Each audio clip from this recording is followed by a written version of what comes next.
It's absolutely shocking and depressing that we're all still standing here more than a year after the genocide started in Gaza.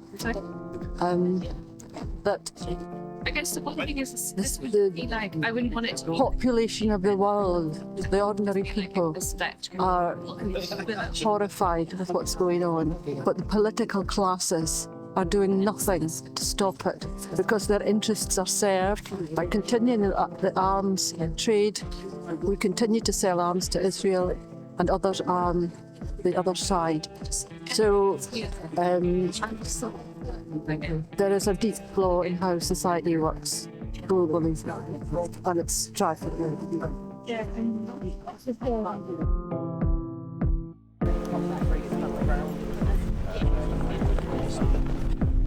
For over a year now, we've heard time and time again that it would be wrong to accuse Israel of genocide and ethnic cleansing, and yet this week we've been told that Israel are now happily saying that they claimed part of the Gaza Strip, the northwest part of the Gaza Strip, as their own territory, and that the Palestinians are never going to be let back.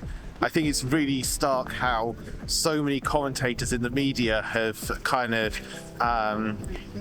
have spent so long rubbishing the idea that the ultimate end would be Gazans losing land completely and a reduction in the size of Palestinian Gaza, and yet that's exactly what's happened. And I think it's incredibly telling that there have been so many attempts to ignore that this was evidently where things were going to end up, and yet that's exactly where we have ended up. And I think there needs to be a long, hard thought put into why it was people kept trying to put off this idea that this was a territory grab rather than simply an anti-terror operation.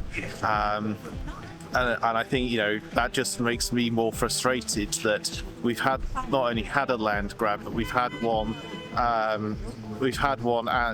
a time when it was clear that it was going to happen, but there's been almost total determination not to talk about it, not to acknowledge it, not just by the government, but also by a lot of commentariat.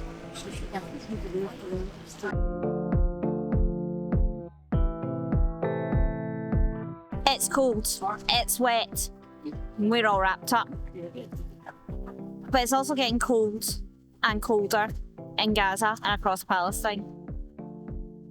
And for those left trapped in northern Gaza, they don't even have tents.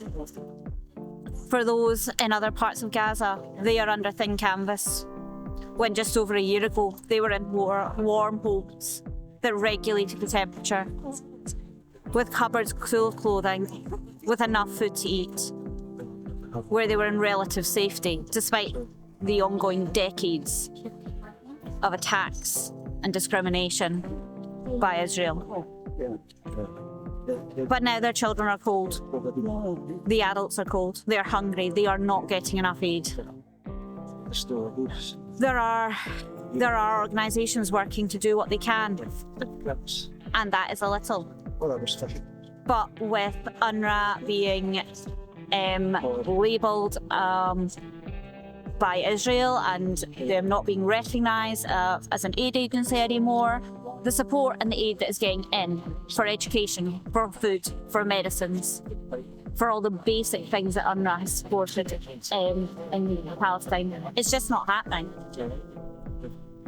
And what else can we do but continue to stand here and speak for them, and to continue to get their voices out, continue to speak for the people who are lying under rubble with no civil defence to come and see them and help them or even try and rescue them, because they are not allowed to move by Israel either. These are acts of genocide, these are war crimes and crimes against humanity, and we have to keep speaking for them and speak out for Gaza.